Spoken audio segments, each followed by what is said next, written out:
नमस्कार दोस्तों, welcome to current affairs. Now आज के समय अफगानिस्तान में स्थिति काफी खराब हो रही है और साफ लग रहा है कि रशियन आर्मी यूएसए को हो सकता है कि रिप्लेस कर दे एटलीस्ट नॉर्दर्न अफगानिस्तान में। ये मैं आपको बता दूं, एक बहुत अच्छी खबर है भारत के लिए। डिपेंड करता है ऑफकोर्स यहाँ पे रशिया की इन्वॉल्वमेंट कितनी होगी और क्या यहाँ पर रशिया ये कहेगा कि अगर आप लोग चाहते हैं कि हम अफगानिस्तान को स्टेबल रखें तो नॉर्दर्न अलायंस को वापस जिंदा करो, जिसमें इंडियन आर्मी का भी रोल हो सकता है। नाउ समझाती हूँ आपको सब कुछ। पहले अभी के लिए ये जान लो, जिस तरीके से तालिबान विस्तार कर रहा है अफगानिस्तान में, लगातार ये लोग लैंड कैप्चर कर रहे हैं। कई कंसुलेट से टर्की की, रशिया की, ये ऑल टुगेदर शट डाउन हो रही है। कई डिप्लोमेट्स अफगानिस्तान को छोड़कर भाग रहे हैं और भारत के जो विदेश मंत्री है एच जयशंकर साहब, ये अचानक से एक इमरजेंसी मीटिंग के लिए गए हैं रशिया में। यहाँ पे आप देखोगे Afghanistan situation to be focus on Indian foreign minister visit to Russia. ये इमरजेंसी मीटिंग इसलिए कही जा रही है क्योंकि कोई फॉर्मल अनाउंसमेंट इस मीटिंग की थी नहीं।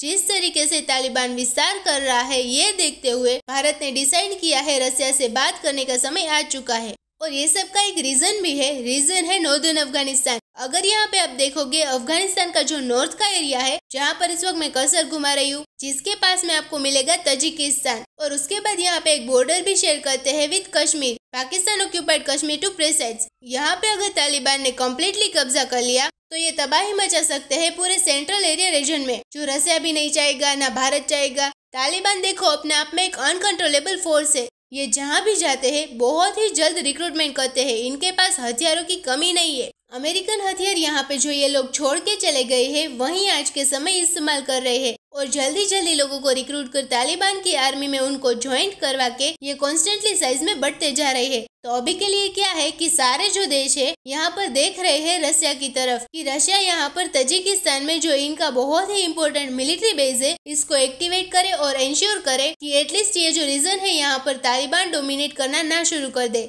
और रशिया ने देखो यहाँ पर खुद ही कहा है कि स्थिति बहुत ही जल्द खराब हो सकती है। यहाँ पर हम बिल्कुल अपने जो अटैक हेलीकॉप्टर है, जो आर्मी है, ये तैयार कर रहे हैं, क्योंकि एक बार सेंट्रल एशिया में तालिबान फेल गया तो उसके बाद इनको कंट्रोल कर पाना काफी मुश्किल होगा। भारत के लिए भी ये बहुत इम्पोर्टेंट है, क्योंकि नॉर्दर्न अफगानिस्तान के बाद ही ये यहाँ पे कश्मीर में एंट्री कर पाएंगे। तो अभी के लिए क्या है कि रशिया ने ड्रिल अटैक हेलीकॉप्टर है जो अपने ये तैयार कर लिए है और एक प्लेज करी है कि हम सिक्योर करेंगे तजिक अफगानिस्तान बॉर्डर। तो इसका मतलब ये नहीं है कि ये सिर्फ तजिकिस्तान में ही डिप्लॉयड होंगे। तजिक अफगानिस्तान बॉर्डर मतलब कुछ हद तक जो ये पूरा एरिया है अफगानिस्तान का, यहाँ पर भी आपको रशियन आर्मी बहुत ही जल्द दिखेगी। और इसके लिए इन्होंने ऑलरेडी जो इनका तजिक मिलिट्री बेस है ये एक्टिवेट कर दिया है। एक बार रशिया के आर्मी यहाँ पर प्रॉपरली डिप्लॉयड हो गए तो मैं आपको ये बता दूं, रशिया की इम्पोर्टेंस भारत के लिए रातों रात दुगनी हो जाएगी। ये कोई आम बात नहीं है कि हमारे विदेश मंत्री अचानक से यहाँ पर रशिया में गए हैं। किसी को उम्मीद नहीं थी कि तालिबान इतने बड़े स्केल पर इतना बड़ा लैंड कैप्चर कर लेगा इतनी जल्दी। तो आज के समय जो आखिरी उम्मीद है यहाँ पर वो रशिया है। डिमांड इनकी यहाँ पर ये हो सकती है कि अगर आप चाहते हैं कि नॉर्दर्न अफगानिस्तान को स्टेबल रखना है, तालिबान को दूर रखना है, तो नॉर्दर्न अलायंस वापस हमको चाहिए। नॉर्दर्न अलायंस क्या है आपको जान के हैरानी होगी, मगर 1996 से लेकर करीब 2001 के आसपास आप कह सकते हैं एक ग्रुप फॉर्म हुआ था जिसका नाम था नॉर्दर्न अलायंस। ये एक यूनाइटेड मिलिट्री फ्रंट था। यहाँ पे कौन कौन के देश थे? भारत था। जी हाँ, भारत नॉर्दर्न अलायंस का मेंबर था। उसके अलावा Iran, Russia, Tajikistan, Turkey, Turkmenistan, USA खुद और उज्बेकिस्तान, इन सब कंट्रीज का काम ये था कि जो ये नॉर्दर्न पार्ट है अफगानिस्तान का, ये स्टेबल रखो। और करीब 5 साल के लिए ये काफी हद तक सक्सेसफुल भी थे। नॉर्दर्न अलायंस ने ठीक ठाक अपना काम किया और अब क्या है कि यूएस के जो टॉप कमांडर्स है वो खुद ही कह रहे हैं कि देखो हम लोग अभी के लिए अफगानिस्तान से निकल चुके हैं। पब्लिक का प्रेशर था, हमारी जनता बस तंग पड़ चुकी थी कि कब तक हमारे घर में वापस कफन लौटेंगे, कब तक हम जो हमारे नौजवान लड़के हैं ये दूर अफगानिस्तान में भेजेंगे वहाँ पे स्टेबिलिटी लाने के लिए। हमसे ये देश नहीं संभल रहा अभी के लिए। यहाँ पे डेमोक्रेसी और एक प्रॉपर गवर्नमेंट एस्टेब्लिश नहीं कर पा रहे हैं, मगर रीजन की बेसिक सिक्योरिटी के लिए हम यहाँ पर बिल्कुल रशिया के साथ, इंडिया के साथ कोऑपरेट करेंगे और नॉर्दर्न अलायंस फिर से यहाँ पर फॉर्म हो सकता है। इंटरेस्टिंगली यहाँ पर पाकिस्तान कभी भी नॉर्दर्न अलायंस का पार्ट था नहीं। रीजन ये है क्योंकि हमेशा पाकिस्तान प्रो तालिबान रहा है, हमेशा इन्होंने तालिबान को ही सपोर्ट किया है। और हाँ, एग्जाम पर्सपेक्टिव से मैं आपको ये बता दूं, आपने नोटिस किया होगा तजिकिस्तान ये देश इतना ज्यादा न्यूज में रहा है, पिछले 6-7 महीने में दुशानबे जो कैपिटल है तजिकिस्तान की, वहाँ पे एससीओ की एनएसएस सबमिट हुई, जहाँ पे दोवाल साहब गए रिसेंटली।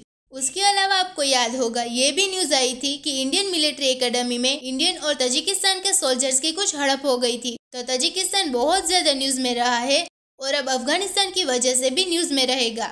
तो आपसे एक सिंपल सा क्वेश्चन पूछूंगी यहाँ पे कि इनमें से कौन सी स्टेटमेंट सही है regarding the country of Tajikistan. First statement ये कहती है कि तजिकिस्तान कभी भी यूएसएसआर का पार्ट नहीं था। सेकेंड स्टेटमेंट ये कहती है कि तजिकिस्तान एक इस्लामिक स्टेट है। थर्ड स्टेटमेंट ये कहती है कि तजिकिस्तान 90% कवर्ड है माउंटेन से। फोर्थ स्टेटमेंट ये कहती है कि तजिकिस्तान एससीओ का पार्ट नहीं है। नाउ एक बार वीडियो पॉज करके क्वेश्चन अटेम्प्ट कर लो, सही आंसर मैं आपको अभी बता दूंगी। सही आंसर यहाँ पे है option number 3। 90% Tajikistan completely covered है with mountains, Pamir mountains. Pamir mountains Tajikistan के लिए काफी इंपॉर्टेंट है। ये जो पामीर माउंटेन्स है, बाय द वे, ये पूरे रीजन के लिए सरदर्दी भी है। सरदर्दी क्यों है? तालिबान ओपनली लड़ता नहीं है, छुप छुप के लड़ता है, पहाड़ों में छुपकर। गोरिल्ला वॉरफेयर में वो काफी उनको भारत हासिल है। डर यहाँ पे ये है कि तालिबान अगर पामीर माउंटेन्स तक पहुंच गया और यहाँ पे उन्होंने गुफाएं बना ली और यहाँ पे ये लोग छुप गए, उसके बाद यहाँ से ये नहीं निकलेंगे। फिर जितनी बॉम्बिंग करनी है कर लो, पहाड़ों से दुश्मनों को निकलना बहुत मुश्किल होता है। अनलेस कोई न्यूक्लियर बॉम्ब भी यहाँ पे आप गिर दो तो पामीर माउंटेन स्ट्रेटजी के लिए भी बहुत ही ज्यादा इंपॉर्टेंट है।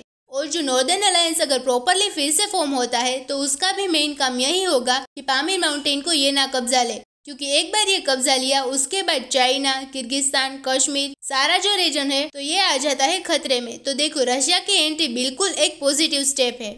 मगर यहाँ पे आप सबसे मैं एक क्वेश्चन पूछना चाहूंगी, आपका ओपिनियन जानना चाहूंगी कि अगर नॉर्दर्न अलायंस का आइडिया सामने आता है जो इवेंचुअली आएगा, तो क्या भारत को इसका पार्ट बनना चाहिए या फिर आप मानते हैं कि नहीं, तालिबान से जितना दूर रहो बेहतर है, उससे डायरेक्ट दुश्मनी रखना भारत के लिए ठीक नहीं है। लिखिएगा इसके बारे में कॉमेंट सेक्शन में। और अगर आप चाहे तो नॉर्दर्न अलायंस के बारे में खुद भी कुछ रिसर्च करिएगा, पढ़िएगा। You will get to know a lot of interesting things.